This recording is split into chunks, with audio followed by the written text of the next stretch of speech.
Goyle,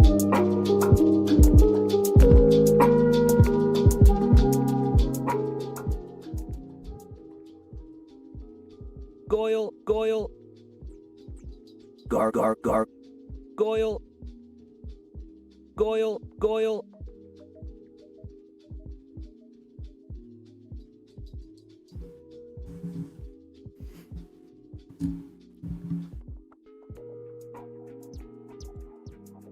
Hey! Well, how's it going? Welcome to the Three Addict Network. I'm merrymitch, and I welcome you. I'm hoping that this here stream meets you in some good spirits, and that you're ready for a little bit of reading time. Pardon me a moment, I must plop in all my chats and such that the stream has begun.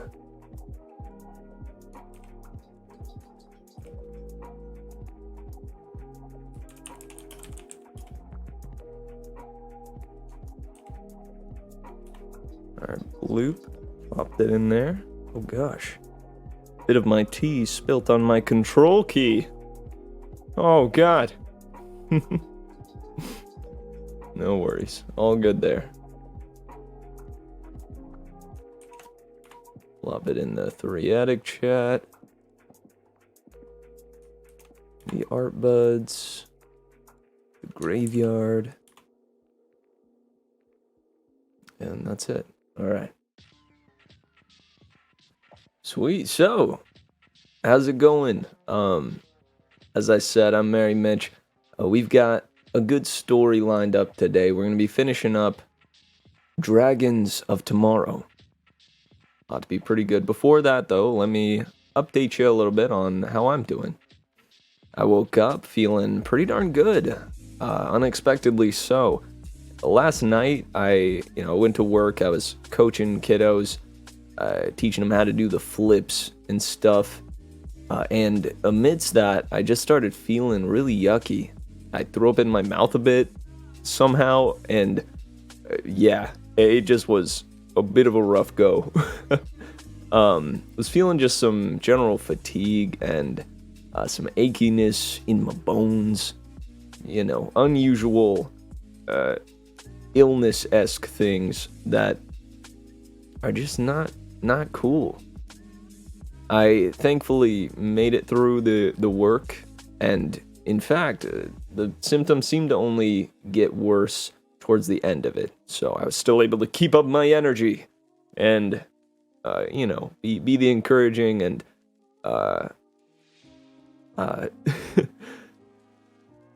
positive force that I try to be while I'm there. And when I got back, it was, card butt for real. I threw up in my mouth a little bit, but it was just a tiny bit, just enough. You know that feeling. I'm sure everyone else has had that before, where you throw up just a tiny bit in your mouth, just enough for it to just like soak into all of your taste buds.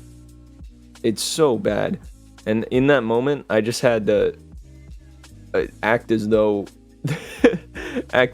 my whole mouth didn't taste like throw up. And man, I did it. I did it.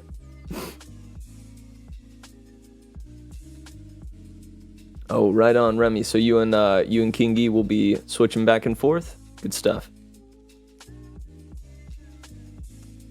And greetings to Carput, Randy, Emerald, Bebo, Remy, and Kingy. Good to have you here, guys. I love you bunches. Oh, Randy. Oh, flipping, hitting me with the Goyle right off the bat, huh? Okay. And to hydrate. You know what? You know what this calls for? It's time to hydrate and Goyle at the same time. They said it couldn't be done. But they were not ready for merrymitch. They didn't know my power. How could they? How could they have known? Let's get this one going. I love this track. Oops. sure to loop it. I'm gonna drop the power of the song just a smidge. And then switch to this. Alright everyone, it's time! It's time to goyle! It was the age of gargoyles. Gar gar gar gar gar gar gar gar gar gar gar goyle goyle. Oh yeah. Let's do this thing. Let me adjust the camera.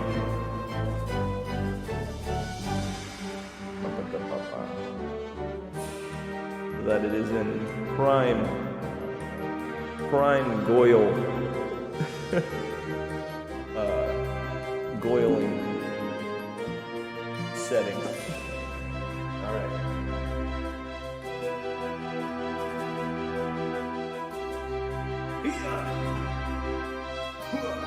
Oh, I need to get my hydrate as well.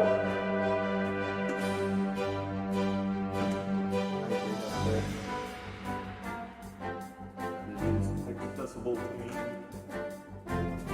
Alright, here we go, guys.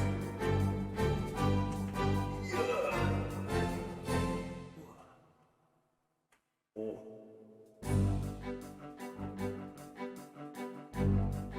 The goyle of hydration is here!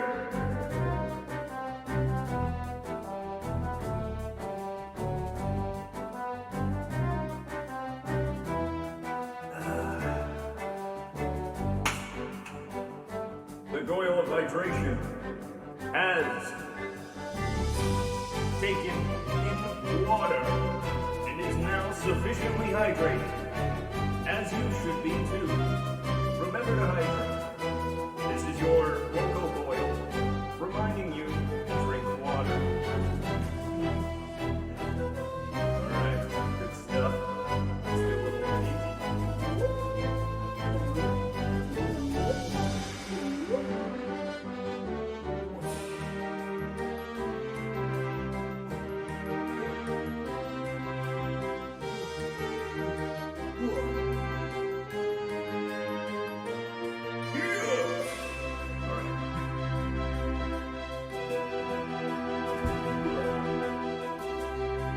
The boiling is complete.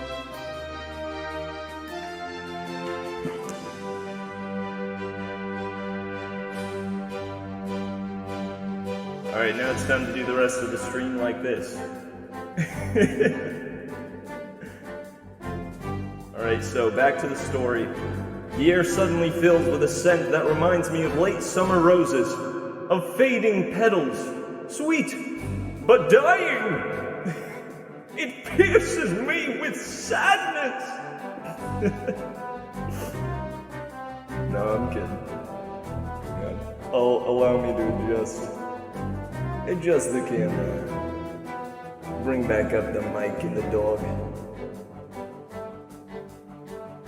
And switch back to this. I think that is my favorite song from the Everhood soundtrack. It's so nice, man. It's On an Adventure. Here, I'll post the name of it in the chat real quick. On an Adventure. It's so good.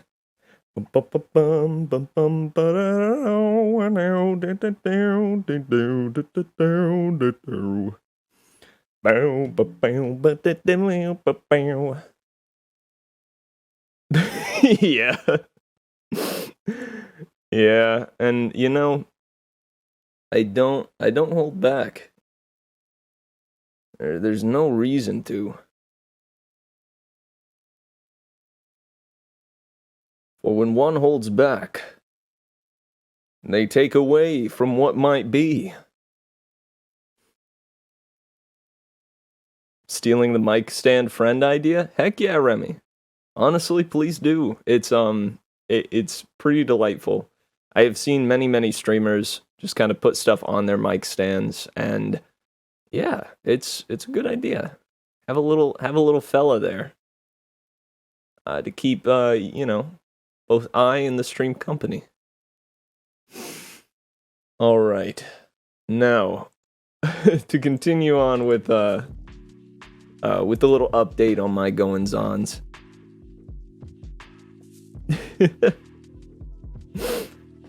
I wasn't stealing it. It was Forever Alone. Not Forever Alone, but Forever Alone. I hope that would be clear with the context. But yeah, so I got back after feeling pretty crummy. Ate some delicious pasta and some veggies for dinner. And then I went into my D&D game. It ended up being a rough game. Yeah, on the session prior, one of my players decided to stay on the boat while the rest of the players went into a cave where I had prepared an encounter. There's a miscommunication where I had apparently made it seem that it was a good idea for at least some of the players to stay on the boat. When I said that, I meant for the NPCs to take care of that, you know? But when one of my players said, "Oh, I'll stay back," I'm usually not one to say no to my players if I can help it. So I let them stay back. But that ended up being just a really bad decision because, the encounter, the fight in the cave was pretty darn fun, and that one player missed out on it. And then afterwards, I had made a promise that I would prepare something that would have happened, like some sort of encounter on the boat, for that player to experience, kind of at the start of the next session. But the things that I had prepared, I ended up deciding that it would be better for the whole crew to experience together. And so I ended up just kind of skipping over the whole boat thing, and just kind of skipping over to where the whole crew came back together again. And I just, I had a feeling that might disappoint that one player, but I had hoped that the encounters that I'd prepared going forward would make up for it, and it didn't.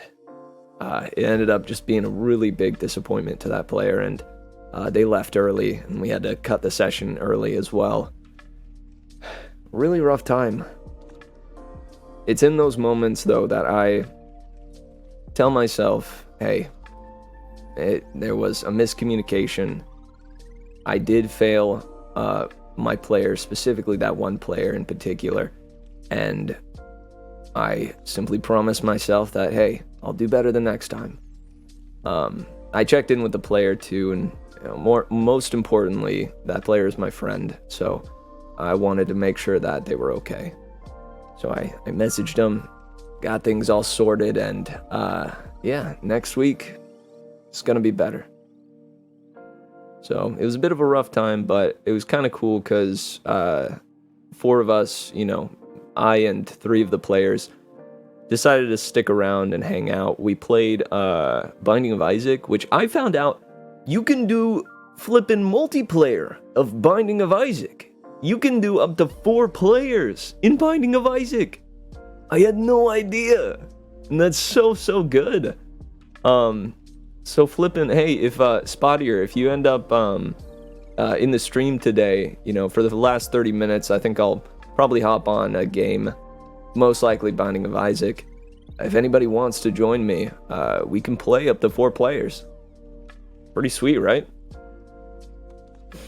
And yeah, we hung out, we enjoyed the time, and that one player that left early ended up coming back and, enjoying at least just some chill hanging time with us, which that was good to see. It was compounded with, that player apparently had a really rough day as well, so that disappointment on top of it was just too much.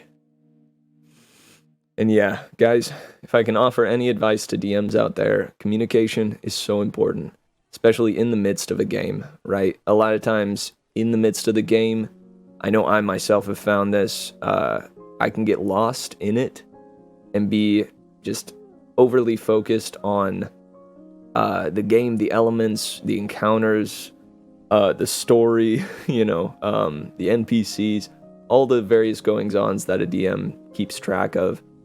Get focused too much on that and not focused enough on how the players are feeling and what is being communicated to them. So yeah. Yeah, and exactly, Emerald. That is something that they assured me, and it did set my heart at ease. I have a tendency to let things like that kind of ruin me, just wreck me. In the past, I've let that happen where it's in any kind of scenario, Like I'd, even if you take work as an example, I would have a class that I coach that I felt just didn't go well. One of the kids just ended up having a meltdown or something, and he just completely stopped listening to me, had to be sent home early, yada yada, all that bad stuff. And I would leave and just feel absolutely wrecked emotionally, right? Just feeling like a failure, and as though I'll never be able to do, any sort of good coaching again, ever. Ending up in that kind of disaster-like thinking is not good for the soul. It's important. It's so important, guys, that when you do find yourself in failure, that you simply make a promise to do better the next time and learn from whatever the failure was. Do what you can to set it right. In Overlord, the anime, there's a line in it that, oddly enough, has stuck with me for a long time, which is this druid guy is like talking to one of his companions, and he's just like, paint over the mistakes, right? He says, I don't remember the exact line, but he says, there's no undoing what you've done. Work hard to paint over the mistakes. Do better going forward. Right? Do what you can from here to make up for it, essentially. And that's some good advice. I worked for the 2020 census. Do not recommend. Oh, I see. And I learned very quickly that I'm not suited for repeated outright rejection and aggression from people. Yeah. Emerald, that's rough. I'm sorry you had to experience that, man. Oh man, my nose is running because I walked my dog before this in the cold weather. Uh-oh. Incoming nose blowing time. Warning. Incoming nose blowing time. Prepare your eardrums. 3, 2, 1.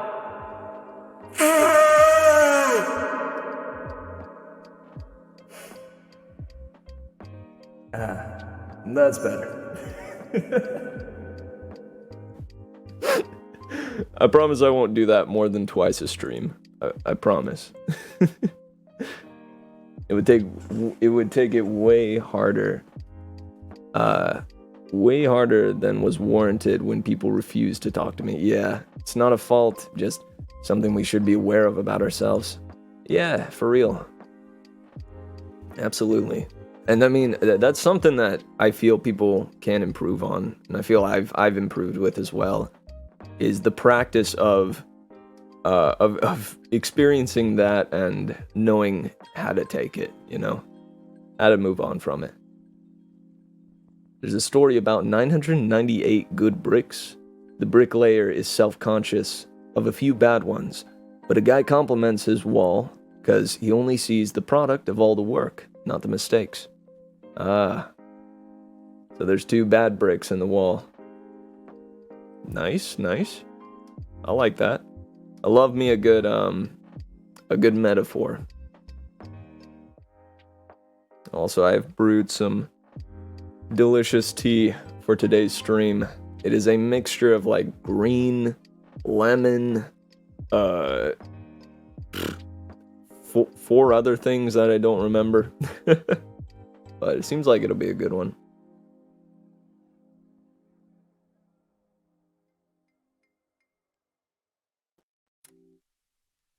Yeah.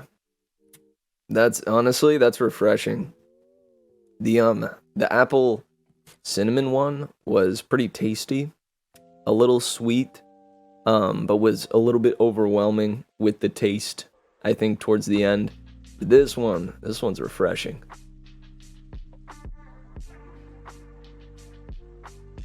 Alright. Well, yeah, that's kind of the update on me. Wait, there's one more thing I have to update you on, then we'll move into the story. The highlight reel. I am, so far, 5 minutes into the editing. And that's not that I've worked on it for 5 minutes, but I have 5 minutes of it edited.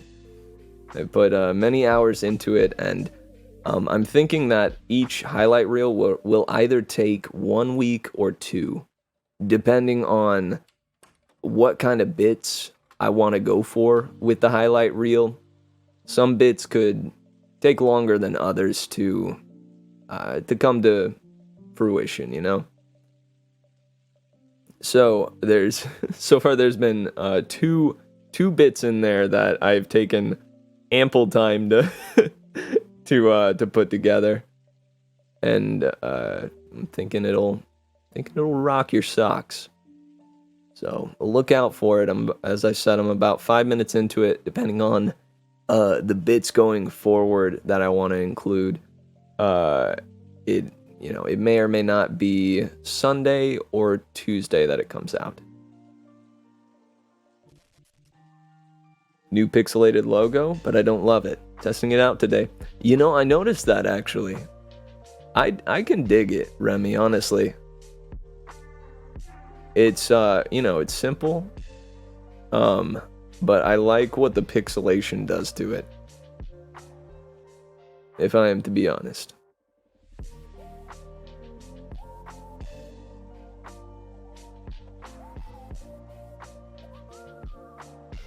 All right. Yeah, highlight reel. Woo! I'm pretty excited. Yeah. It's gonna be good. It's gonna be good. Alright, now it's time to swoop on over here and start our story. So, last time on Dragons of Tomorrow, we saw our hero, who was... Whoa. Oh no! I didn't realize that closed it. Frick.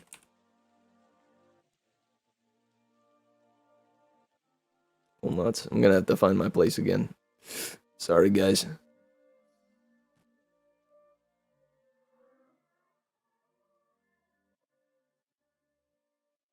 Hey, nice. Well, it's got the okay from me, Remy. I like it. But yeah, Dragons of Tomorrow by Kathleen Baldwin. We went through the first portion of this year's story last time.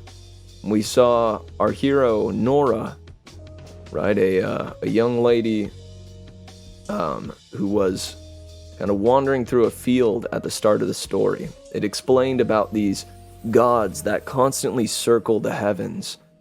These gods that are dragon-esque, but not entirely dragon-esque, for their forms are unable to be viewed in their entirety by humanity, right? They are these shining figures with huge wingspans, mighty claws, and the ability to breathe fire. They appeared one day and freaking exploded all of civilization.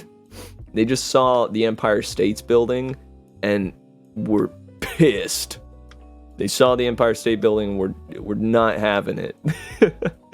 They swooped on in there and just tore everything down and led humanity to revert back to more medieval ways, right? Like bows and arrows, farms, and all that. So Nora and her brother are going through this field, assumedly just hunting for the night's meal, right? Some meat to put in their soup. When suddenly one of these gods swoops on down from the sky and Nora's like, oh no, and tells her brother to book it. Run away, we're not gonna get away together. I'll try to delay it. You get out of here, buddy. So her brother runs, hides amongst a rock formation nearby, and she turns to face this massive being of terror. They swooped in and swapped off our heads. Swapped off our heads off. It's true. It's true. And yeah, it's said that any person who's encountered these beings has not made it out alive, ever. And so, oddly enough, this creature comes to her and doesn't burn her up with fire right away. It just says, stop. Stop running. Stop. I want to talk to you. And so Nora stops and has this conversation with a god. She, through wheezing breaths and shaky legs, she asks, what do you want? Why are you talking to me, essentially? And what are you? And the dragon goes, well, what am I? Well, what do you mean? Am I a myth? You think I'm a myth?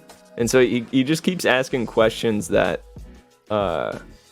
will get an answer from her, but then just kind of continuing to confuse her, essentially. And never actually giving her a straight answer. Which, as a god, I guess that's something that it can do, you know? It doesn't exactly owe anything to humanity, as far as we know. And so, but the thing that he does tell her, which was not a question from her, was that you are one of us. The dragon, the god, says to Nora, you're one of us. So is your brother. You are, and whatever us is, again, it's not clear what this god or deity or entity is, but whatever it is, it tells Nora that she and her brother are one of them. This confuses Nora. She goes, what? Excuse me? I'm one of you? But look at me. I'm a human. I'm a human. What do you mean I'm a deity?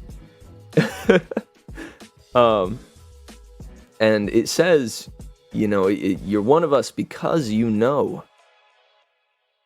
something about it, right? You know about this thing deep down within you. What's within the depths of man. What lies there when we die, right? Apparently Nora knows something about what is deep within the heart of man. And that is what makes her one of them. It's this wacky, wild concept that, man, has really drawn me in, and I hope it draws you in as well. Because there's a lot of just mystery there. Right, what are these creatures? Why did they come? Why did they destroy humanity? And most importantly, why is a human one of them? This compounded with the fact that Nora's father went missing.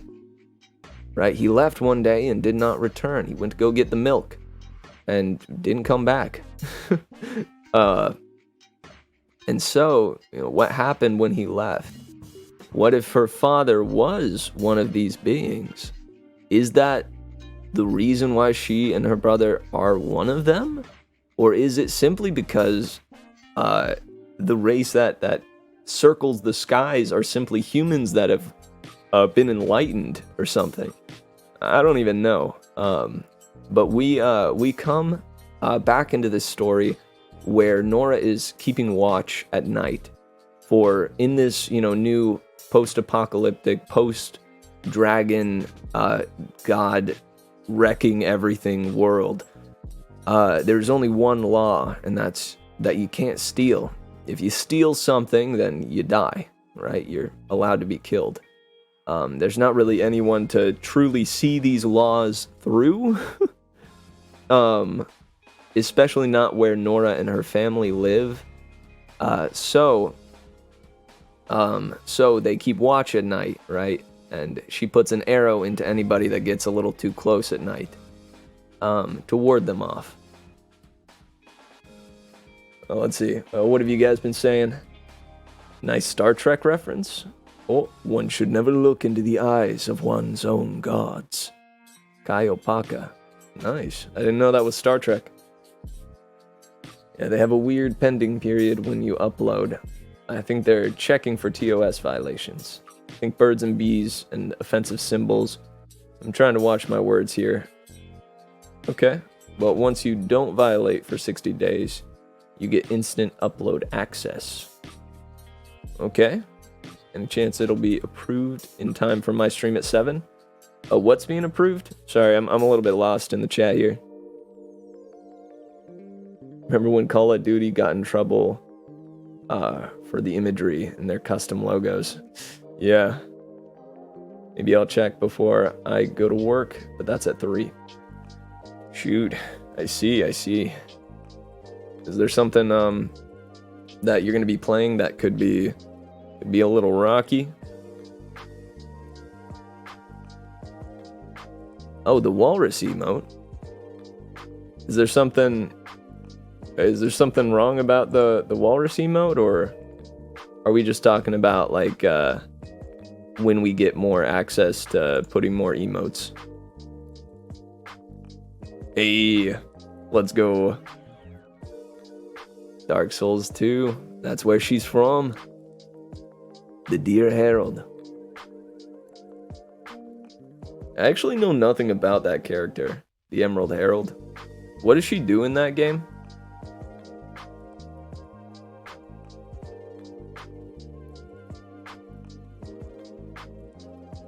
Gotcha, yeah, that does make sense. There's a waiting period for switching emotes and such. It'd be nice if they just allowed us to switch them, you know, at our leisure, but there's got to be an approval process. Yeah, no, I get you.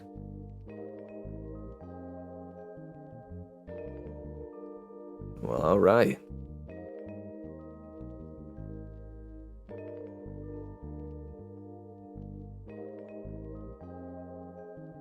Let's jump into this, shall we? We jump back in, seeing Nora keeping watch and having that same deity or entity come down to the roof where she's at and just strike up another conversation with her. Pretty wild, right? You know, it asks, how did you know it was me? Right? There's a bunch of us up there. And she just goes, I knew it was you. Whoever you is.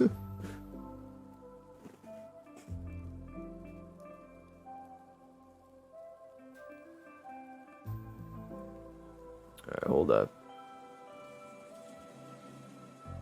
There it is. This was the line we left off on. I waved my fingers at his alluring stars. Alright, now, I think last time I had some eastward ambience going. I think I'm going to do the same.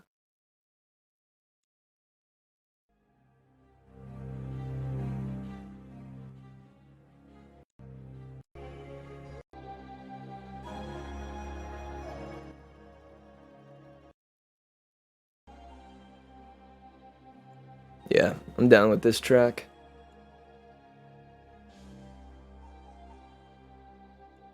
This is blood-stained land.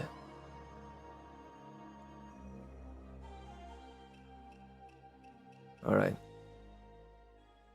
And she's referring to the stars here. Also, hey, sit back, relax, and enjoy this here story. Dragons of Tomorrow. If you miss them so badly, what are you doing here? Why don't you just go back? I waved my fingers at his alluring stars. The air suddenly fills with a scent that reminds me of late summer roses, of fading petals. Sweet, but dying.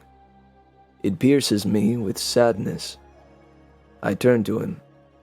I don't care if he blinds me. I want to see why he is grieved. The light is still too bright, but his wing brushes over me. Instead of melting my flesh, it bathes me in warm colors. I am swallowed up by delicious pinks, healing golds, and soothing blues. Starlight dances through my skin, whispering through my blood and bone like wind through a screen.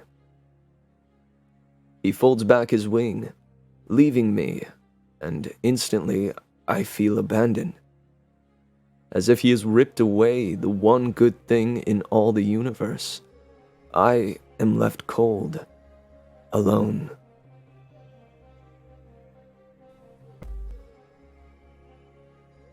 We came for you.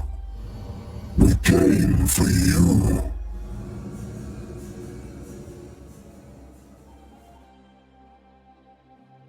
For me? For me? I step back, remembering the destruction, and how those of us who survived ran away from the cities in terror. Why?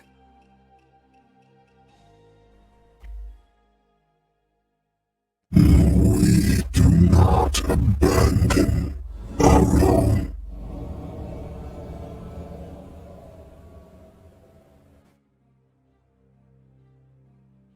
My brother and me?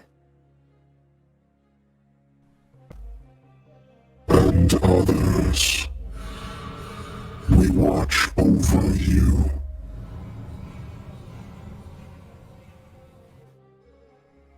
That can't be true. Tears burn at the corners of my eyes.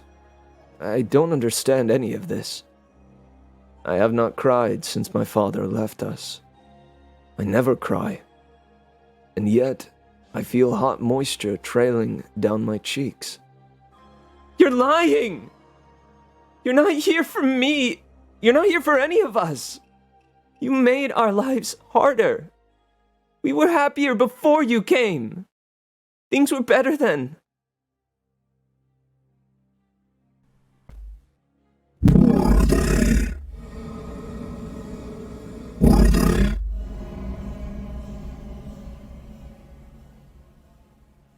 Hang on. I'm gonna check this voice.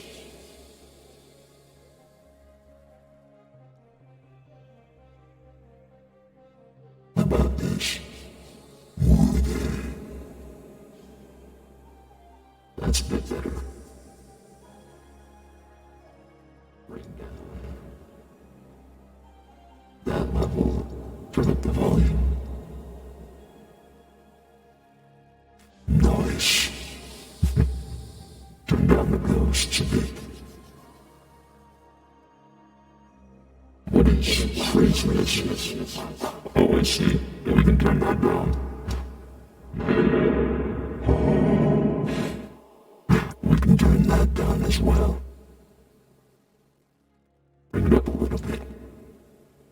There we go.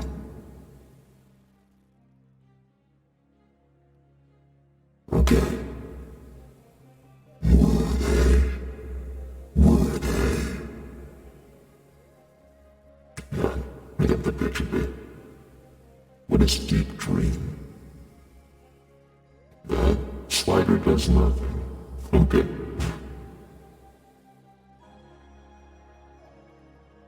Were they?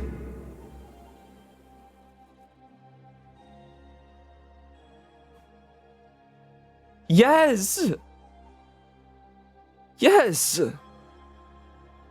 Yes! Except I don't know if that's true.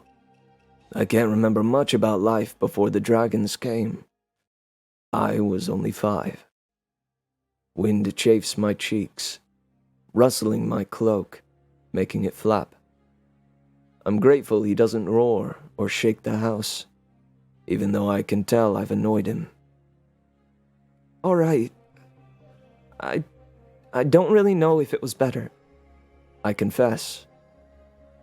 I do know it was easier. At least we had our dad, and Mama was happy back then.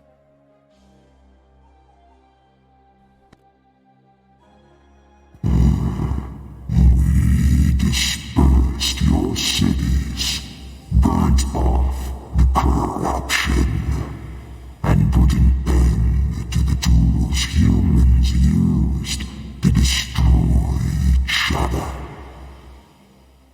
We did it to preserve those of you who belong to us.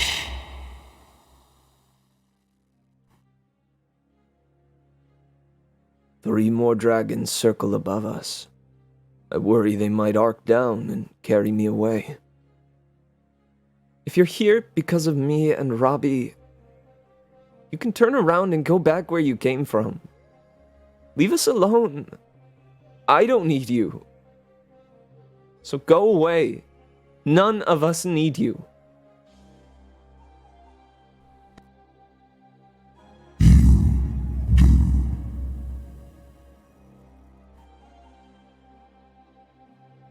He rises, a blazing cyclone of flame atop our feeble roof. I fear the house will cave in or catch fire, but it does neither.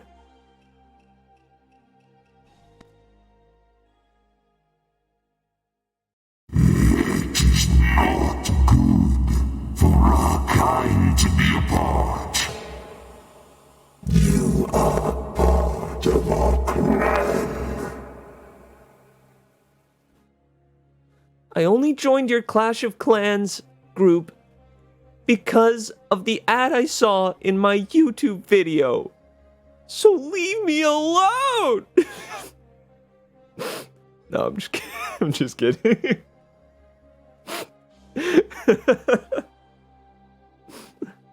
Oh, dude, the owl octopus.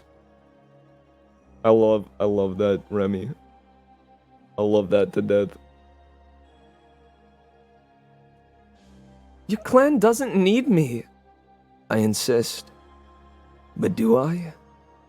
It startles me to realize that, for the first time since my father left, I don't feel alone. There are hundreds of you. Thousands. Fine. Thousands. I grip the splintery railing on my lookout. There are only 3 left in my family. My mother and brother need me. You don't. We will not leave without you. There is an odd sense of relief in hearing that. There shouldn't be, but there is.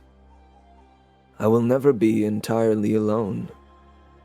Deep inside, I rejoice, and a fragrance drifts on the wind. Is it wild jasmine? Someday, you will want to soar with us through the skies and to see all the worlds that are.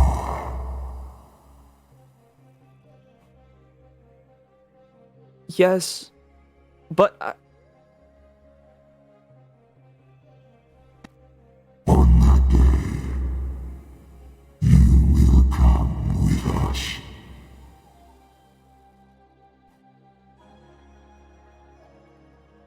I watch 2 more dragons making rings of fire in the night sky. I feel a longing that I suppose I'd always known existed. A yearning for something beyond these bones. Instinctively, I realized what it would mean to go with him. When that day comes, I will leave this human shell the way a caterpillar sheds its cocoon. I won't be able to come back, will I? Why would you want to? My answer sleeps in their cots beneath us. I can't bear the thought of making my mother's sadness worse by abandoning her. I have to stay here to protect Robbie, to take care of my mother. They're my family. I love them. It is the same reason we must stay and protect you.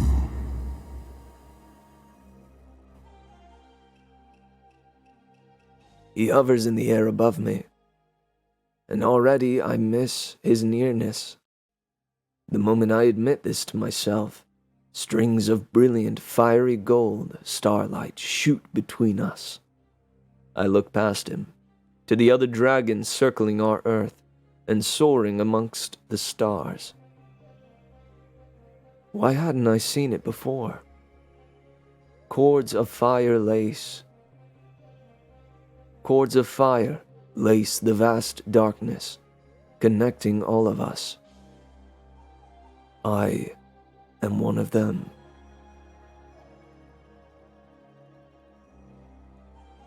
Dude, that's where the story ends? No! No!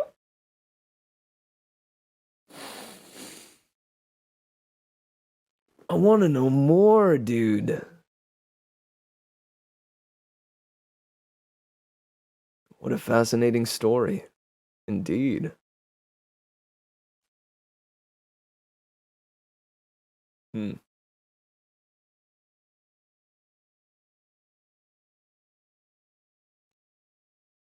This one reminds me that we are all truly great and magnificent beings, and all connected. Thank you. A tantalizing breath of truth, and the promise of a much bigger story of life everlasting.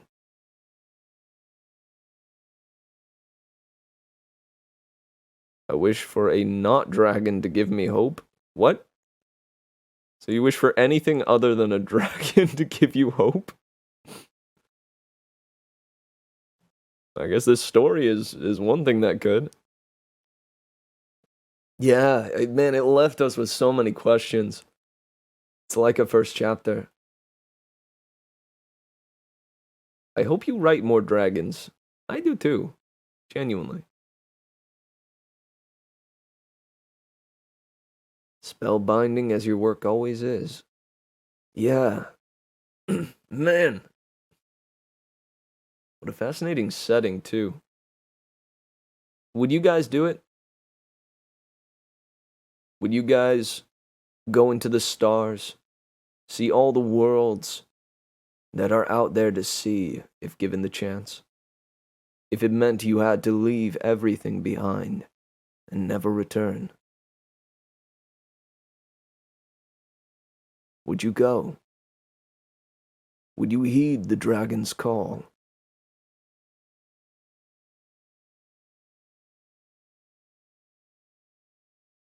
If it meant I'd have to leave you guys behind, I would say no. Mwah, I love you. Emerald. Yeah, I hear you there, though. Sign me the heck up.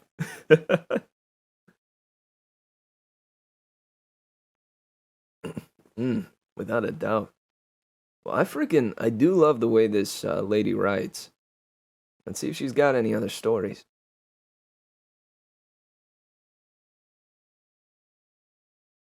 She has a an article about Napoleon. Look at that boy. Hang on. There he is.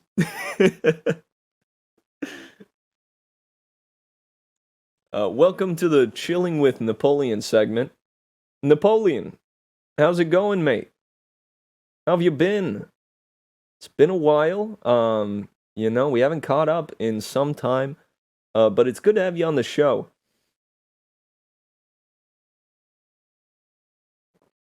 Oh, how rude of me. I forgot to brew you any tea.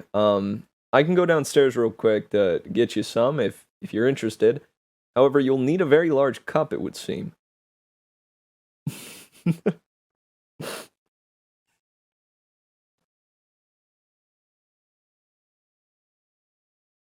All right. Goodbye, Napoleon.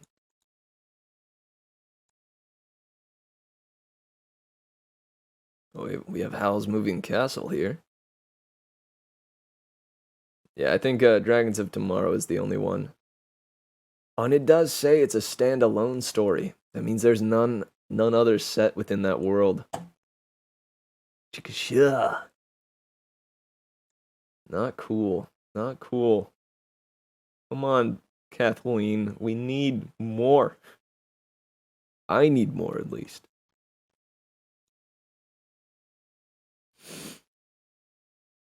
I feel like if a dragon calls you, you gotta answer. Yeah, that's fair.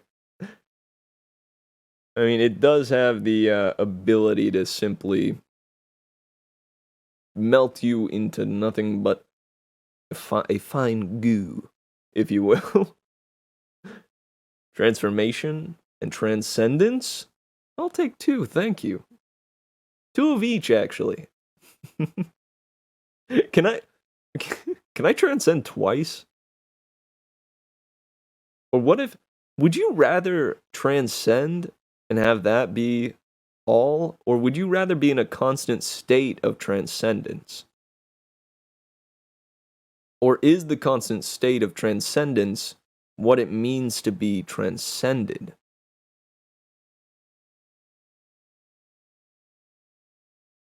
Holy moly. That just got deep.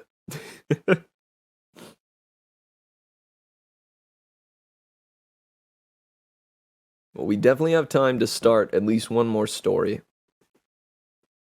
And so, I'm thinking we check out one of these other ones.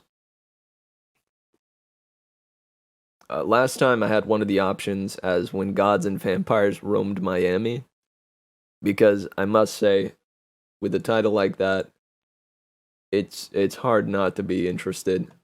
Let me read the little blurb. When Gods and Vampires Roamed Miami is the story of when immortal teen goddess Athena is mistaken for a vampire by a desperate youth who refuses to leave her side until she turns him. This tale takes place in the world of the Goddess War series for young adults by award-winning author Kendare Blake. I see. So Athena is a vampire, or Athena wants to be a vampire? Something like that? If you transcend twice, I feel like you just come back. No. Just, oh. Would happen in an instant. You wouldn't even know. It's like that SpongeBob clip where he, goes, hey, want to see me run to that rock and back? Want to see me do it again? But this time it's, hey, want to see me transcend and untranscend? Want to see me do it again? The knower of truth should go about the world outwardly stupid like a child, madman or devil. Mahavakyara. That is a name. Is that a last name or is that a first name? Hey, want to be number 1 and gift me a sub so I can use the boots emoji? Oh, dude. It is quite a delight to be able to do. Although we don't have the boots emoji loaded up, it looks like. Oh, that's tragic. We do have the Merry Owl, though.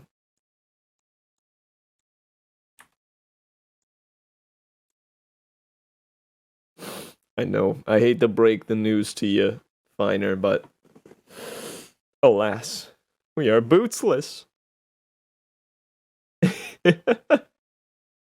I'll tell you what, though, if you subscribe, I'll put boots on the screen.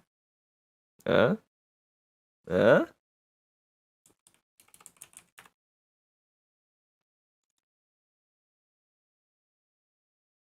Let's see if I can find him. Oh no. Boots isn't in the drive, guys. Need to put it in the Three-Addict Network emotes folder. I demand it.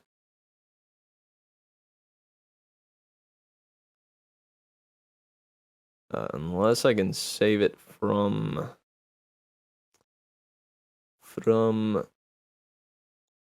here.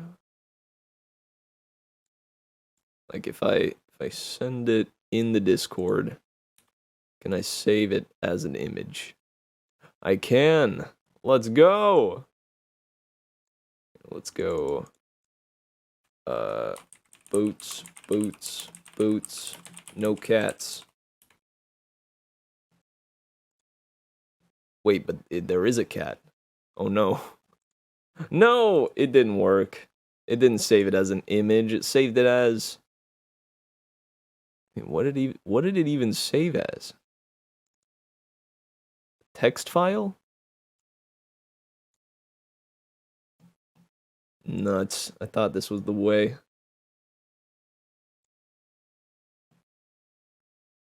But it was not. Can I open the image?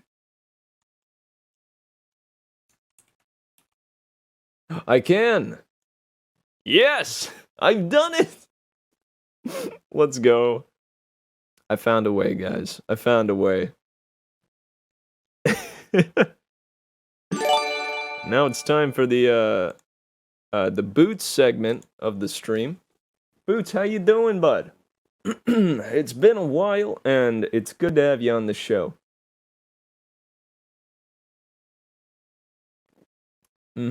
Yeah. Wait, hang on.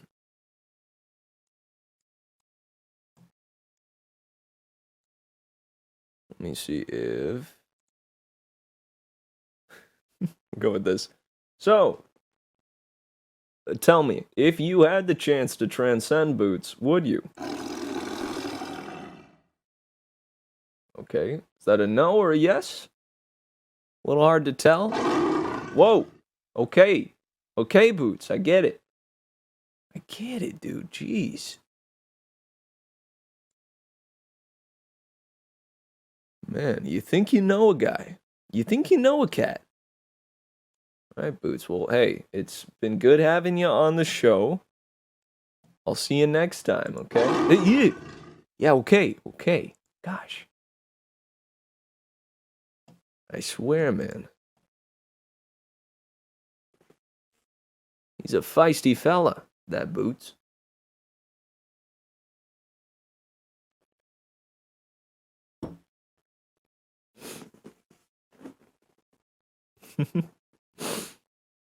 All right, thank you for joining us for the Boots segment of the stream. I'm sorry that he was... man, I mean, just so... you saw him. God, ugh. I love that cat. You know, even though he's a little feisty, you gotta love some fierceness from a cat, right?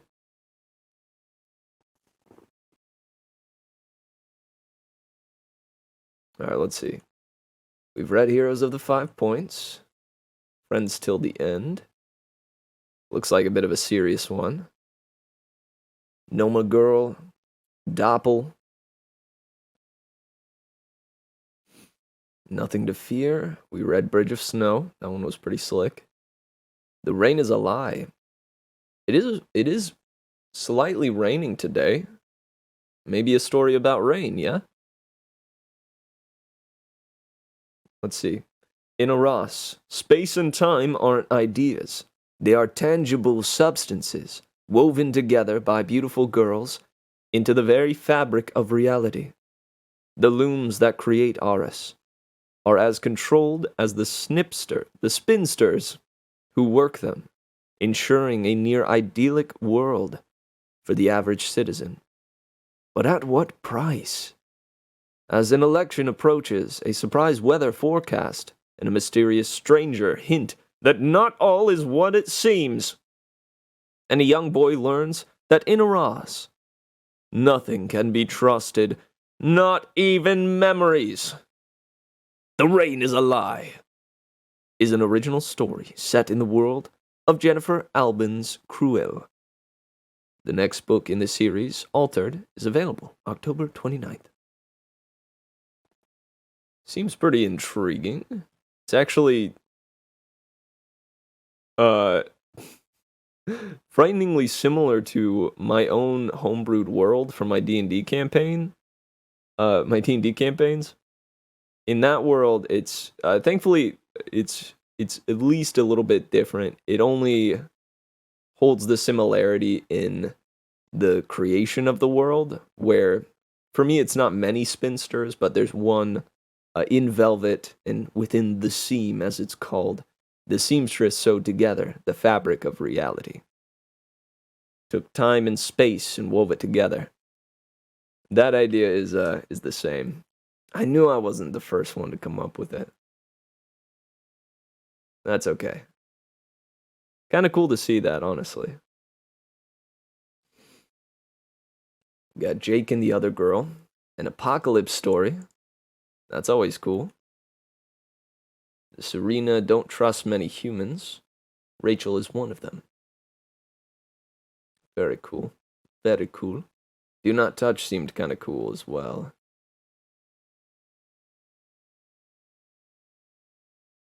The Testing Guide. The Memory Coder. Heads Will Roll. Any of these popping out to you guys?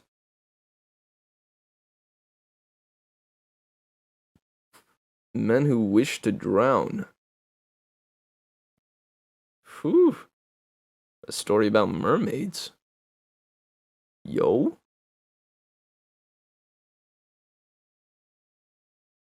The Witch of Duva. Legacy Lost. Grom is a mer prince, pledged to marry the mermaid princess of an opposing kingdom in an effort to unite the lands under the waters. He dreads this arrangement until meets the princess Nalia, both beautiful and smart.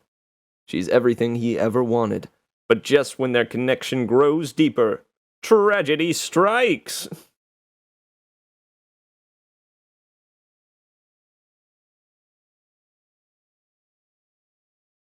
However I can get you to modulate your voice, pick that story. I hear that, yo.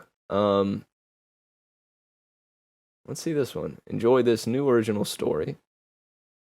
By fiction editor Cecil Castellucci.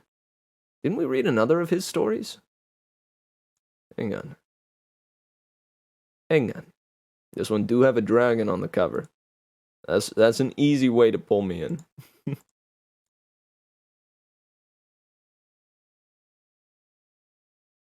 Yeah, We Have Always Lived on Mars was from this guy too. Okay, yeah. Guys, let's check out another of Castellucci's. Read something from here. Hold up. Let me check this out.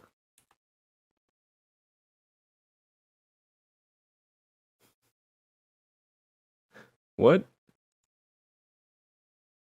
This is just milk!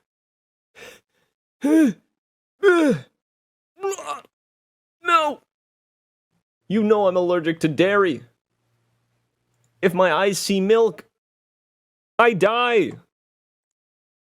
Ah!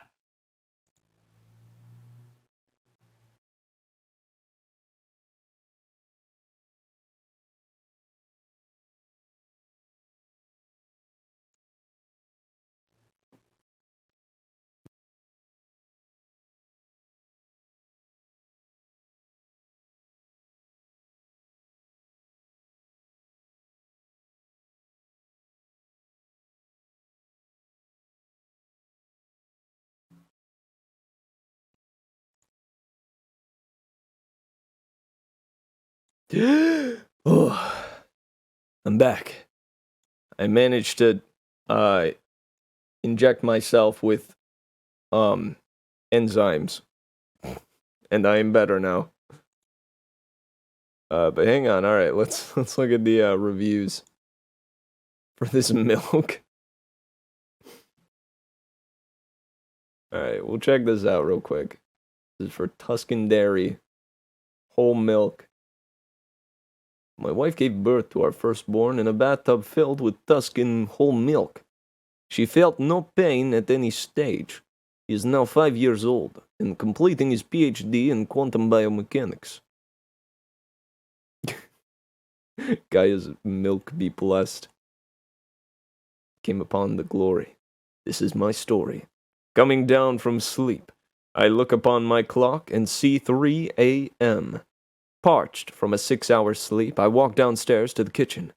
The bell from my alarm clock dinging as I turn the corner to the box that holds the subject of my quest. A carton of Tuscan Dairy whole milk the whole vitamin D milk. I stumble to the fridge, the alcohol from last night's New Year's Eve party still working through my system. I fumble with the keypad that my roommate put on the fridge for some reason. Panic floods my system as I've forgotten the passcode! Surely she wrote it down somewhere. I searched the kitchen, tearing everything apart from the errant 4 numbers. For the errant 4 numbers that would bring me and my beloved milk together at last. To my horror, I find no paper, notepad, or anything. I grab her phone and remembering her PIN from having fixed her phone so many times, I search it for the precious code. But nothing! The walls are closing in, and the expiration date, I fear, is near. I decide to grab my dad's Colt M191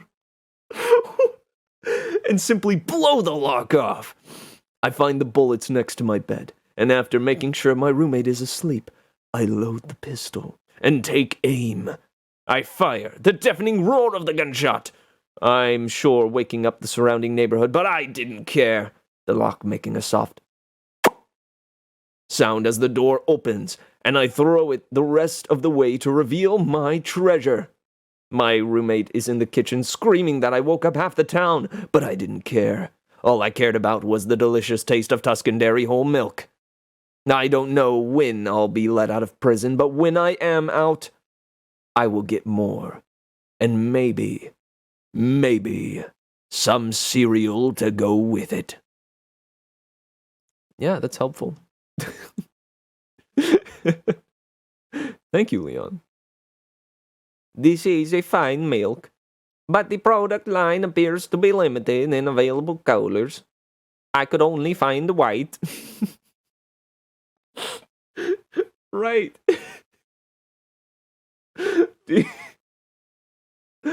Oh god, this is so good. Emerald. Does he just not know what a hammer is? Yo, for real. What do you guys think? Should we continue with this? Or go back to the stories?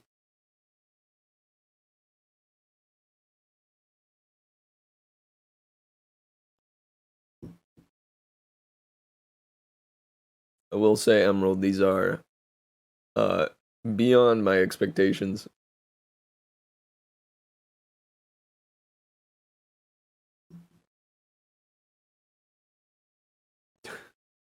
Oh, so that's how Dad left.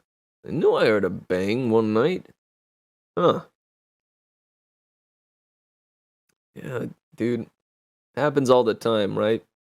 Dad blows open the lock on the fridge, gets arrested. You never see him again. That's what Tuscan Tuscan whole vitamin D milk will do to you.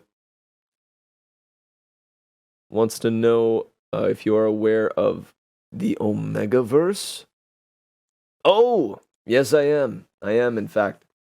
My immortal. I have a stream uploaded to my merrymitch Meadow channel, where I read at least part of the My Immortal series. I don't think I ended up reading the whole thing, but I did it as a special. I have also read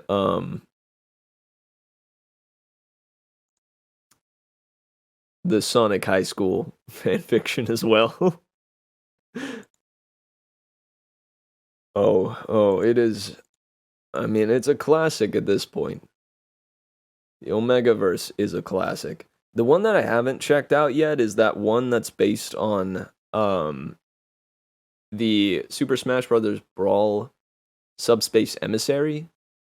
I know there's one based on that. I can't recall if it's good or if it's a dumpster fire, but that one is the only other one that I've heard of and seen talked about.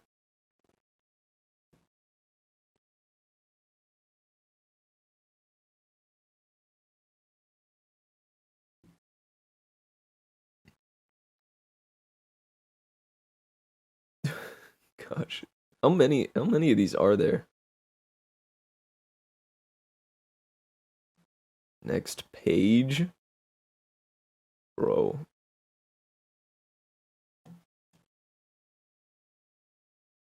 You know, I'm not surprised. It would recommend me Godzilla suits and banana costumes and monkey costumes. And I find this to be quite flattering, frankly. Ah! Boots jump scare.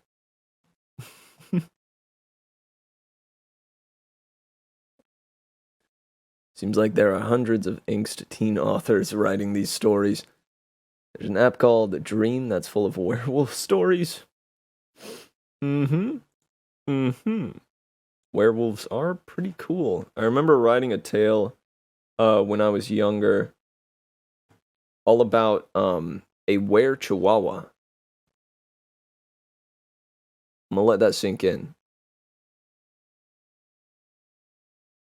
Not just any were chihuahua, but a wickedly buff were chihuahua. The dude turns into a chihuahua on a full moon. But it's a humanoid chihuahua that is ungodly ripped, shredded, and he goes and fights crime. Would you not read that story? Tell that to my my 9-year-old self back in the day.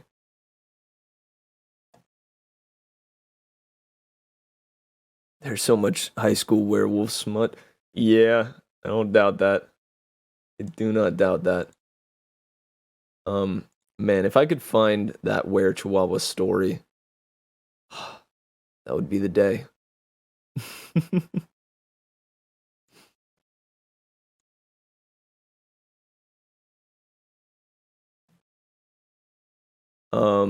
All right, so we at least need to start one other story. I'm thinking Brother Prince Snake is going to be the one to do.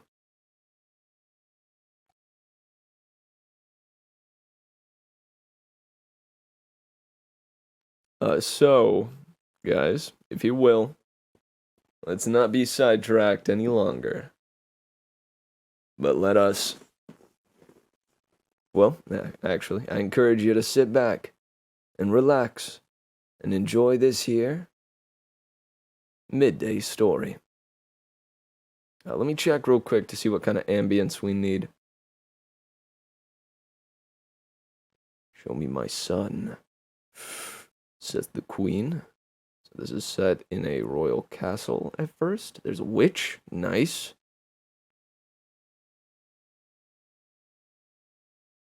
Okay, seems like we'll need a little bit of like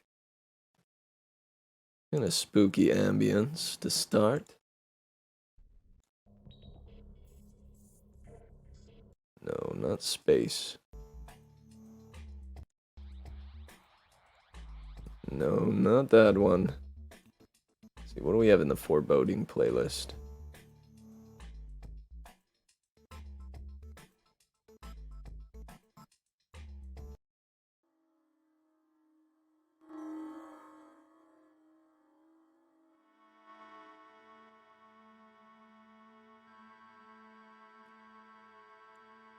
Yeah, we'll go with this one for now.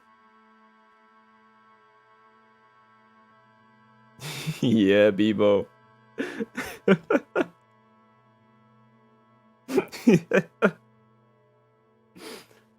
Dude, I need to get me some Flintstone gummies. Start bulking out.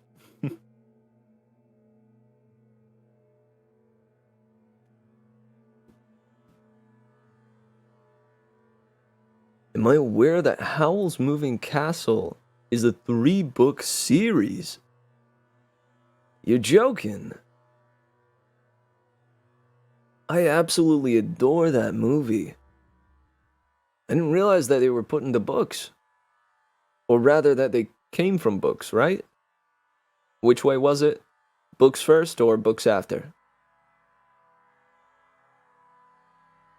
That's so sweet.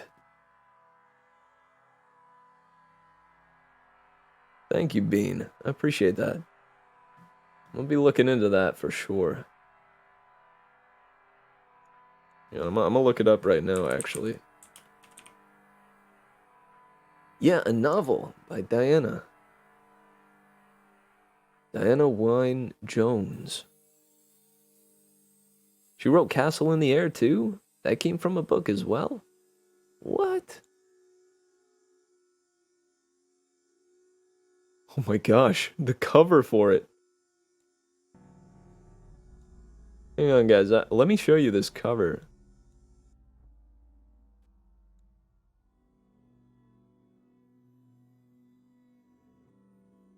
Oh! Look at that! Look at this dude! Guys, don't move. It can smell your fear.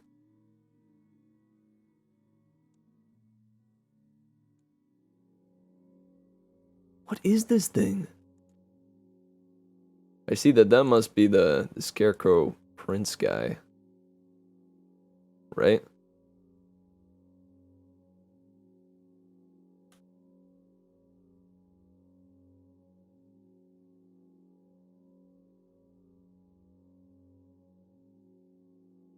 Hold up.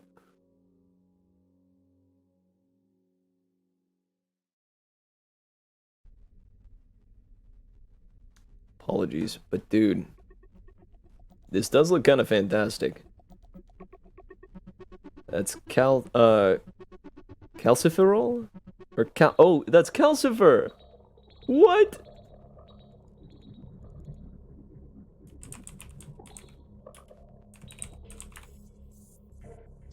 That's calcifer! Oh my god!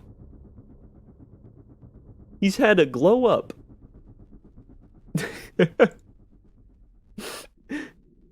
Calcifer. Yeah, you look a little different, bud. He's like, what do you mean? I am the same Calcifer that I have always been. Oh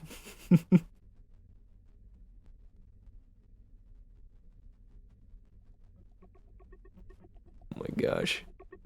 Terrifying, dude. I mean, to be fair, like a fire demon would look something like this, right? Not like an adorable glob of fire pudding. Huh? I keep forgetting that Boots is just around every corner.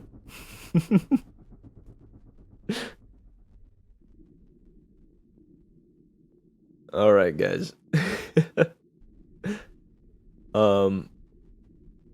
see. It looks like what SCP-001 when day breaks sun would look like. That is oddly specific. What is SCP-001?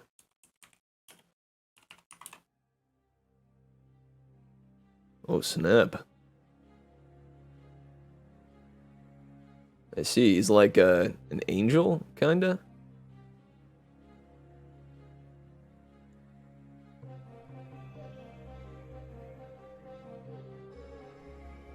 I don't know. This is the image that comes up when I searched it.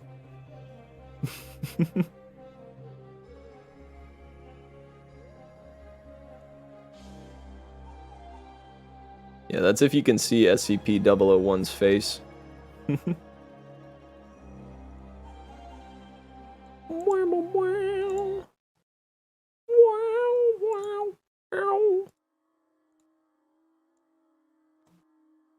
That's the Gate Guardian. That's the Gate Guardian, a different 001. Oh, okay. Gotcha. I didn't realize there were multiple 001s.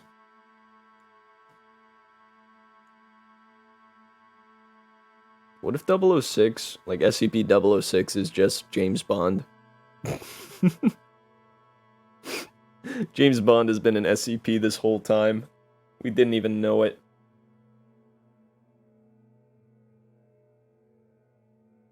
How do you think he was able to bring down a plane at 60 years old? It's like 20 different proposals. Huh. Snap. Heard. That's actually a thing? James Bond as just SCP-006? It's SCP-006J. Hang on, I gotta see this.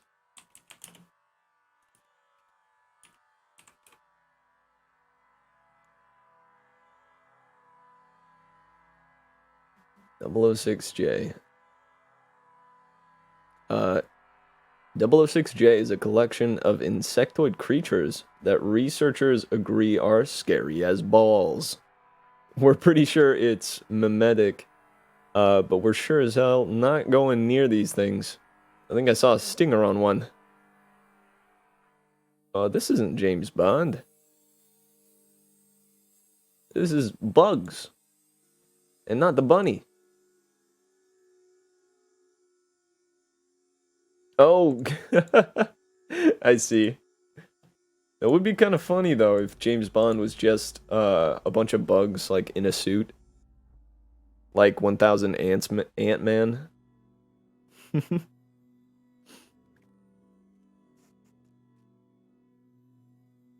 He is 1000 ants.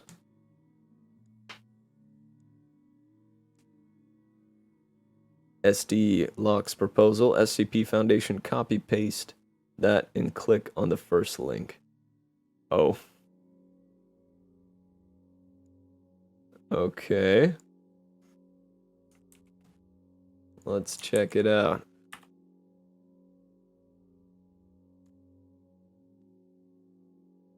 Ooh.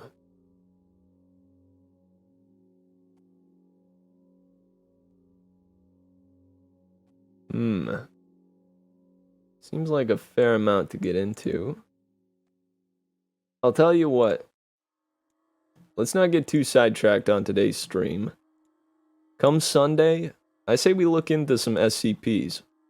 Especially Bebo, if you have some that you're quite fond of, let's do a little bit of a sci-fi Sunday. Yeah? We can do some sci-fi Sunday and check out some SCPs.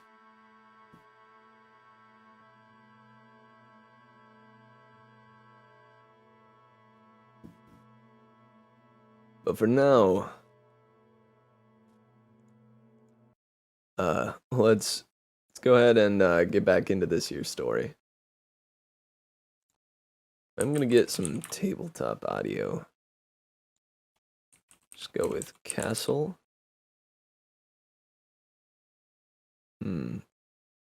Barovian Castle.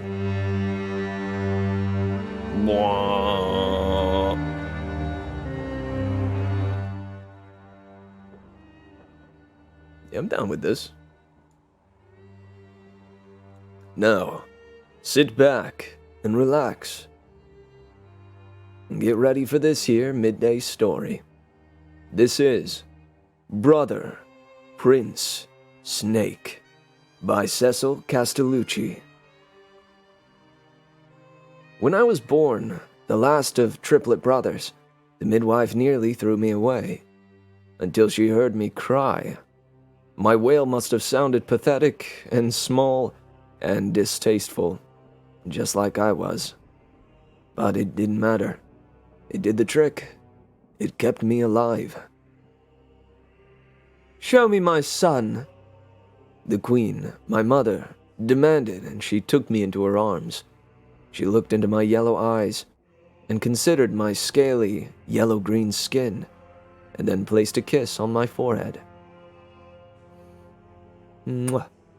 The witch was right, the queen, my mother, said to those attending her. One of my sons is a monster. And then she died. I grew to think that my skin had somehow poisoned my mother, and that I was responsible for her death. I bravely went to the forest to visit the witch myself, wanting to know if it was I that had killed my mother. What's your name, boy? The witch asked. When? I said. Speak up! She said. I cannot hear you! I did not like the sound of my voice. It was made up of ugly noises. It rasped and spit. It never flowed. My throat always burned. It has always been this way, I said. It keeps you quiet, she said. She then asked about the scar on my forehead. What is that scar? That is where the queen kissed my head, with love, just as she had for the two brothers who came before me. Ah! The witch said, and stoked the fire. Love lives there in that scar. The midwife thought I would die by morning, and put me in a basket on the ground, as though I were a piece of trash.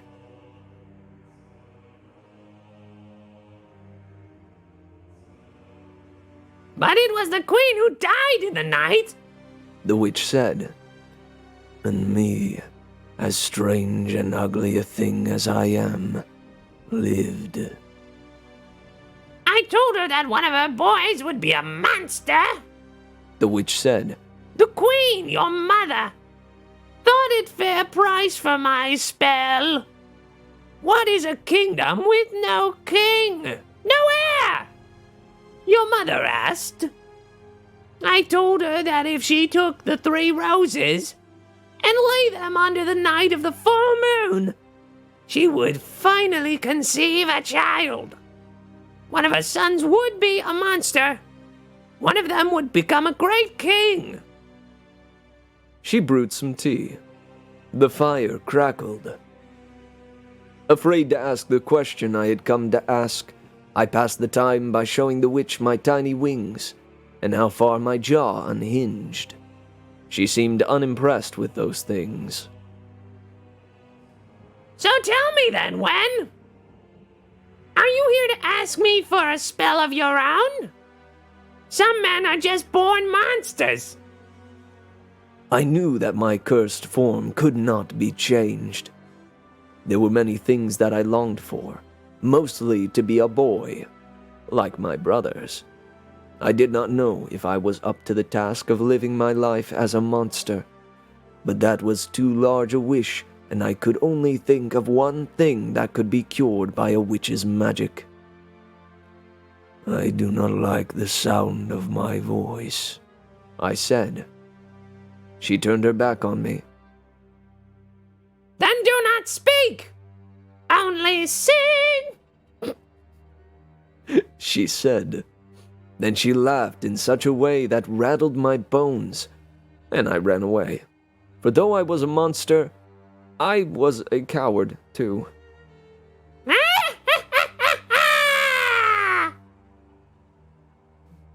That's a pretty dang good witch laugh.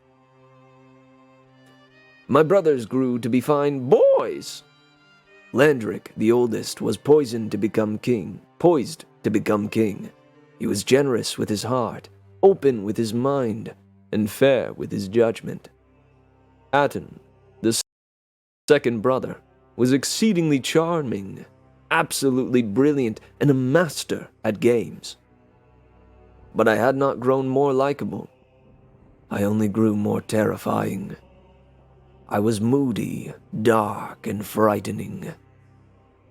My nursemaids quit one after the other as I grew.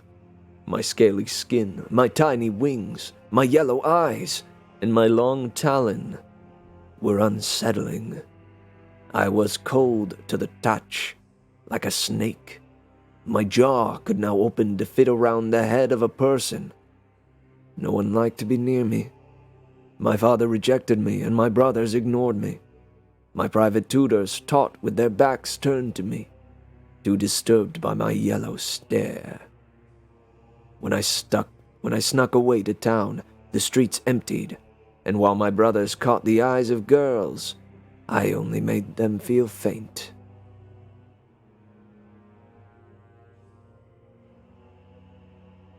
By the time I was 14, I rarely ventured outside. I spent most of my days in seclusion up in the tower, where no one visited. My absence only added to the legend of my hideousness. My only companions were the gargoyles that could not speak ill of me because they were made of stone, and the mice I would sometimes talk to before I ate them as a snack. Goyles!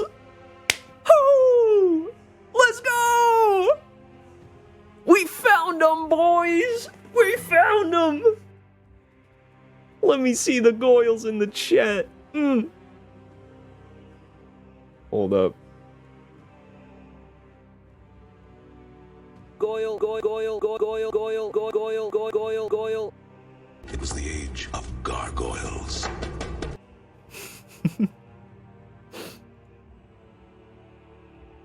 Let's go. Dude, this prince is okay in my book. A friend of gargoyles is a friend of mine.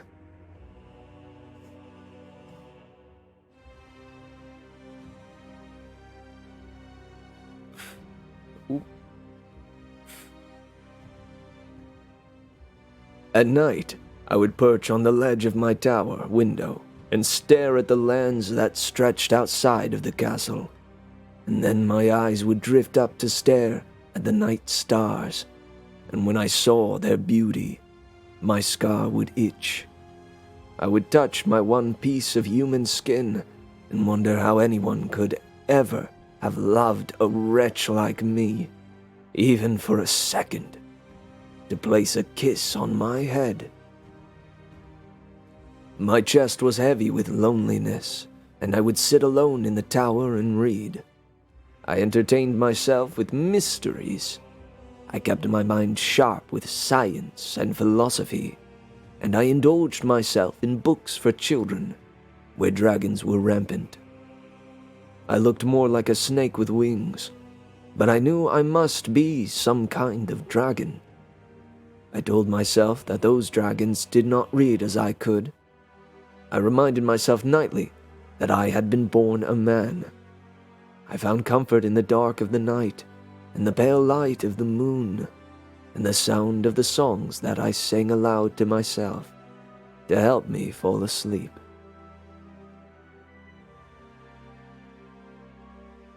Dude, right, Bebo? You just gotta touch the grass.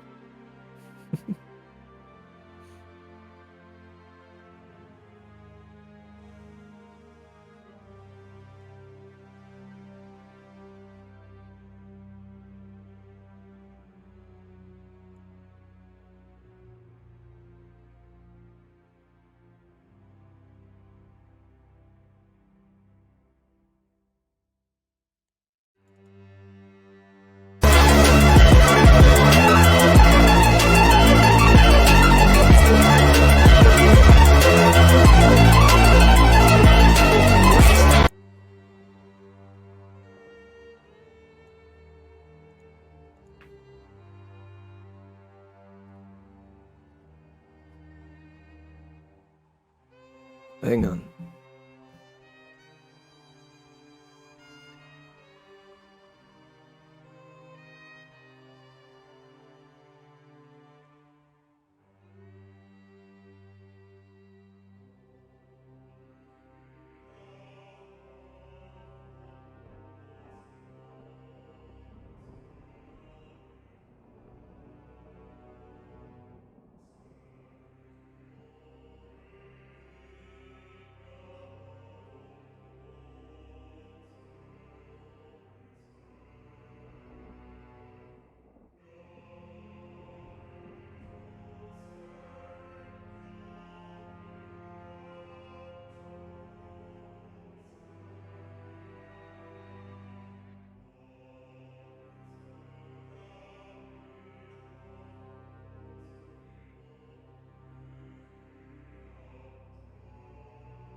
Alright, hey, terribly sorry about that, yo.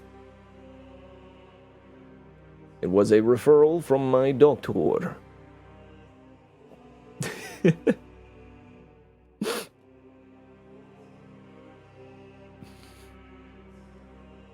Alright, we are in our last 20 minutes. It looks as though there is plenty more to this story. I'll leave it to you guys. Would you like to get into some gamer mode? Time? Experience? Gamer time? Or would we like to continue the story?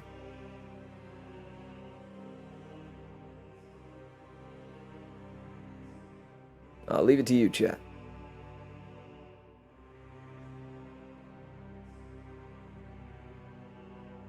My tea is cold. I don't have TF2 installed, Bebo. We got one for story.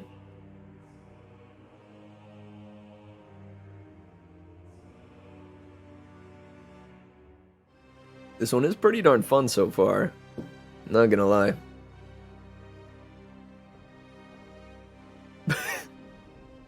Mod Shooter votes for grass. Yeah. Yeah. Gamer Goyle. Alright, we got... Let's see. I suppose Bebo's vote is for gamer. We have 2 votes for gamer, 1 for story, and 1 for grass.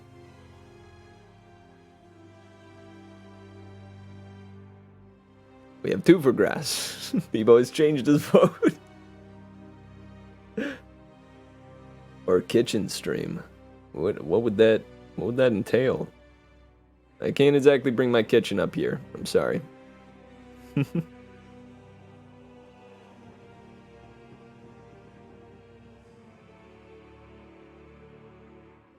Alright, I'll give it about 10 more seconds. You have 10 seconds to enter your votes. 10, 9, 8, 7, 6, 5, 4, 3, 2, 1. And that's it. So, with 2 votes for grass, one vote for gamer, and 3 votes for grass, we will... Alright, we'll have another grass moment, and then we'll return to the story.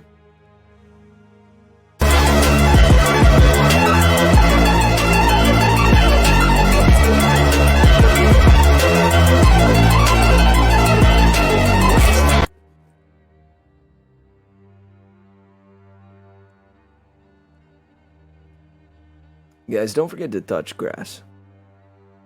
It's good for your soul. It's good for your hands. It's good for your follicles. Wait, no. I thought that follicles, for a split second, were the tips of your fingers. That is not correct. But nonetheless, it's probably good for your follicles. Alright, now back into the story.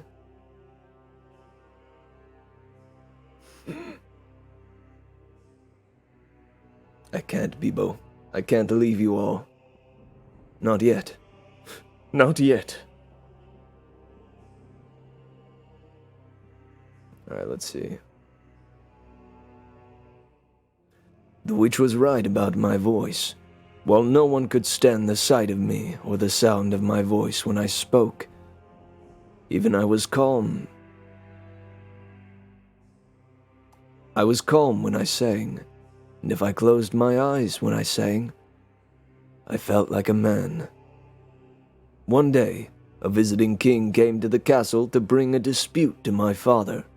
The dispute, if unsolved, could lead to war. My father called his sons to his chambers to ask for advice. Despite my retreat to the tower, I came when called. First, my father consulted Landric. Split the land in half.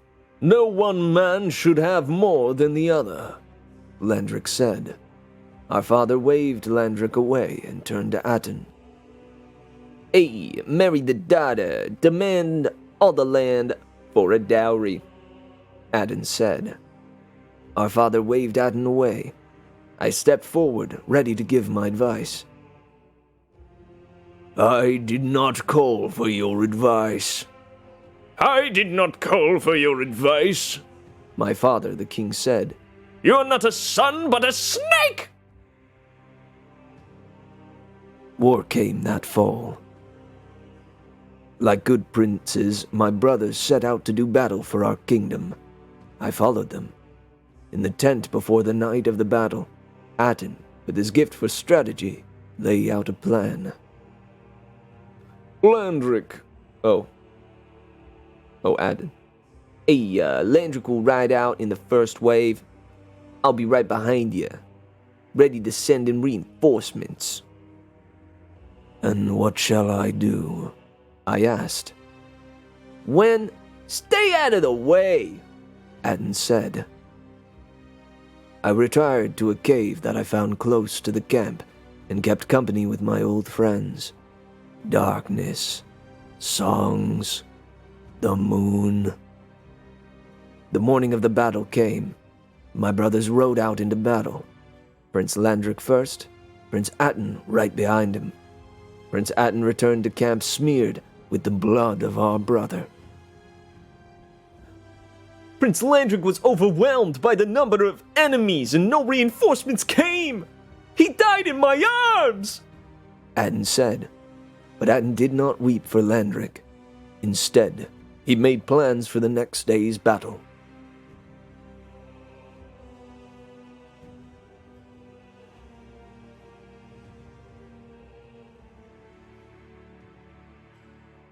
Dude, Carput. Grass can hurt you if you touch it? What kind of life is that? I'm sorry. I'm sorry, Carput.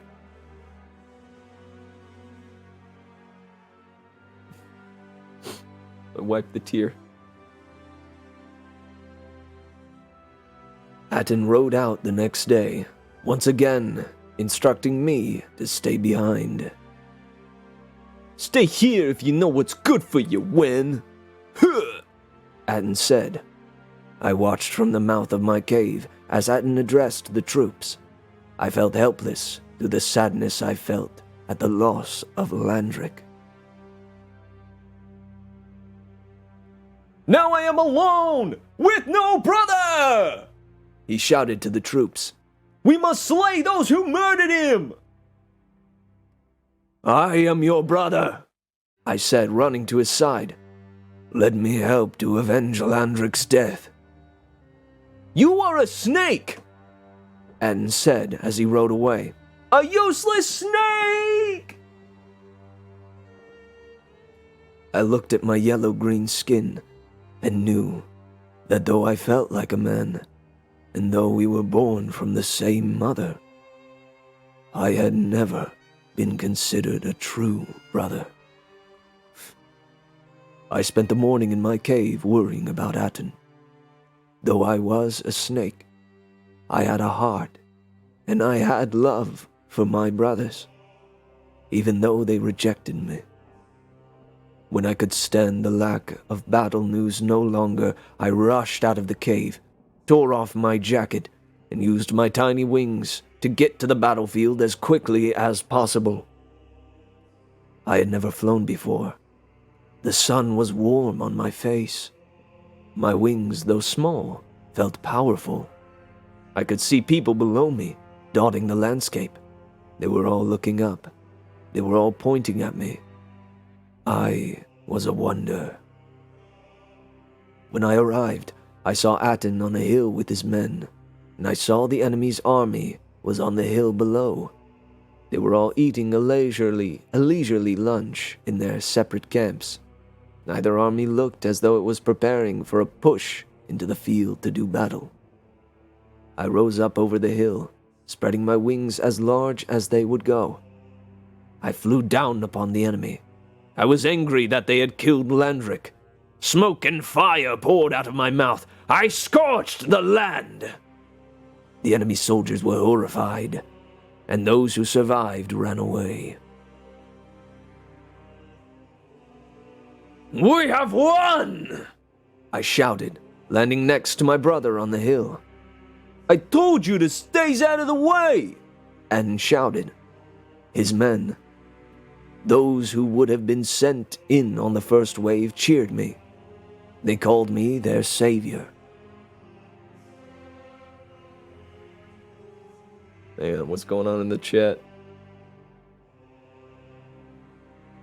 Oh crap, yeah. And I think I was part of...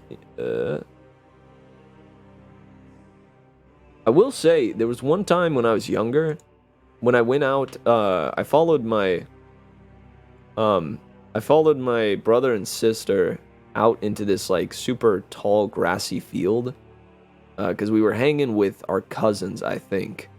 And they just decided, shoot, man, trampoline's getting boring. Time to go into the tall grass, see if we can find some Pokemon. And I was like, yo, Pokemon? Yes. Yes!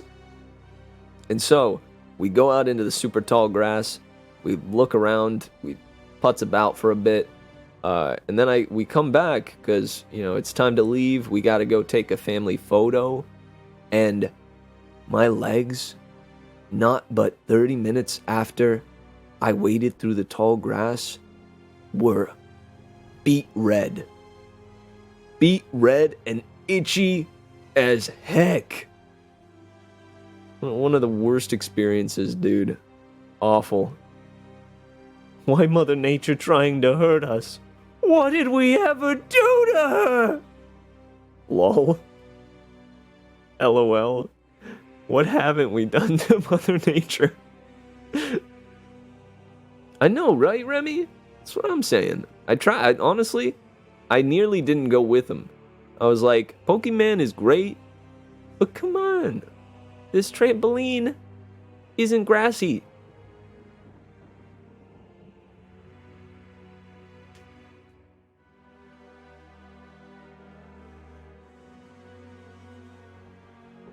When we returned home, the land celebrated our victory, but it also mourned the death of Landric.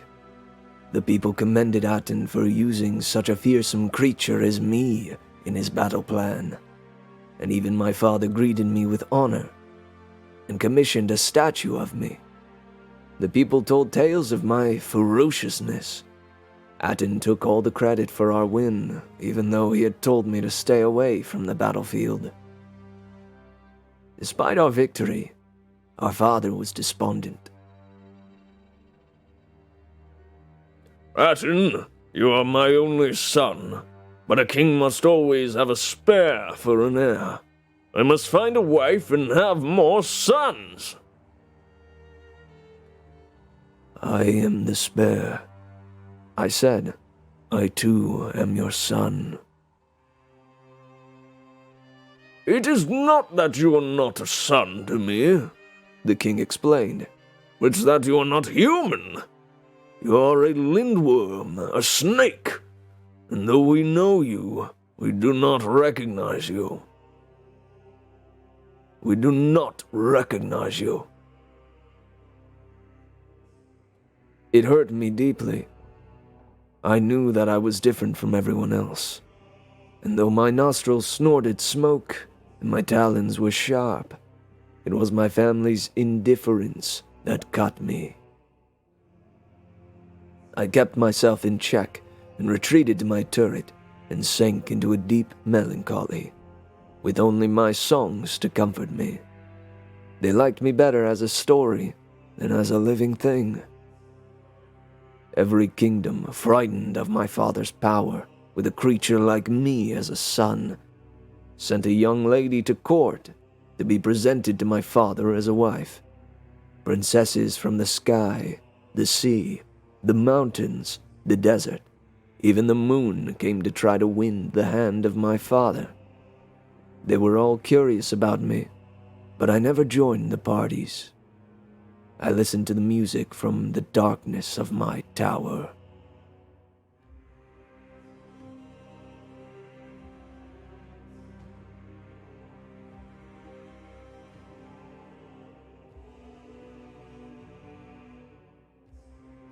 After a week, my father picked the princess from the sky to be his wife. Everyone rejoiced, but on the night before the wedding, she disappeared. A few days later, her headless, charred body was found a mile into the woods. All signs pointed to me. I was called to court. They showed me the body. I felt nauseated and closed my eyes. My scar burned. Open your eyes and face what you've done! My brother Atten yelled. I didn't recognize his rage. It's too terrible, I said. Cover her up. There were murmurs in the court. I thought that they understood that I could not bear to see anyone, so I turned my mind to the men I had burned in battle. But that had been war. This was an innocent young woman, one who liked to wear blue flowers in her hair. How could anyone do such a thing to another person? How could anyone do such a thing to another person? I asked. With fires from his nose, Atten said. with talons sharp as yours. They still did not cover her up, and I began to shake. My father was ashamed of me. How could you? How could you? How could you? He asked. First you killed your mother when you were born, and now you kill my bride-to-be! It wasn't me, I said. It wasn't. I had spent the night singing to the full moon, but who would believe a snake with wings like me? No one. No one. Every protest I made, every action I took made me look guilty of the crime. They put me on trial, but they had already judged me. Don't lie to us, brother! Brother! Atten said.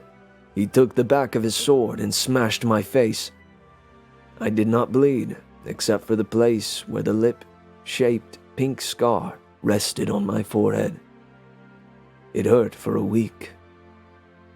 In the end, a kitchen maid remembered me singing the whole night through.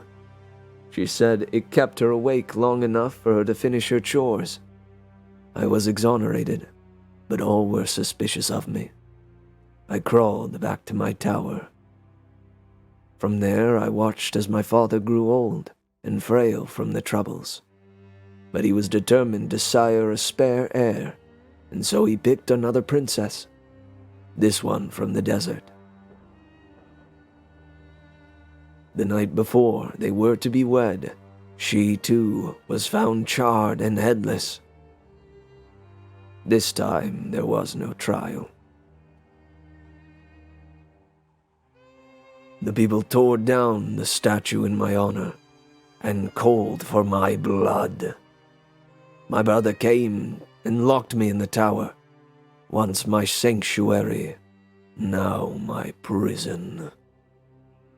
I watched the court from my window as a third princess was picked. The one came from the mountains. She cried and screamed all through the night.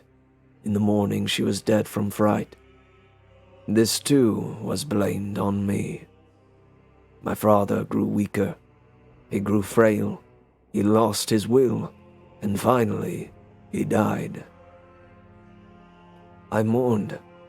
Even though my father had never considered me a true son, I mourned his death. And when I felt sad, which was always, I sang. I sang along with the dirge. I sang along with the birds. And 2 weeks later, when Aten became king, I sang along with the trumpets. I watched Aten's coronation from my window. Flags waved in the wind. People cheered as the crown was placed upon his head. He held up his shield, and it was then that I noticed the new coat of arms. It was a yellow flag with a white dragon It was me.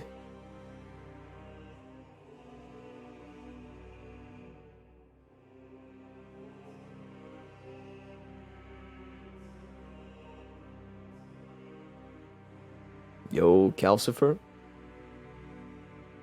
Oh shoot. Guys? We must continue the story next time. Come Sunday. I'm thinking Sunday we'll do some sci-fi-esque stories after we finish up this here tale. Looks like we have about half the story left, so come Sunday we'll finish up this one and see if there's time for the sci-fi.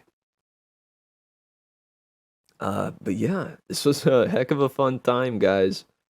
Much love as always. Allow me to load up my little outro theme.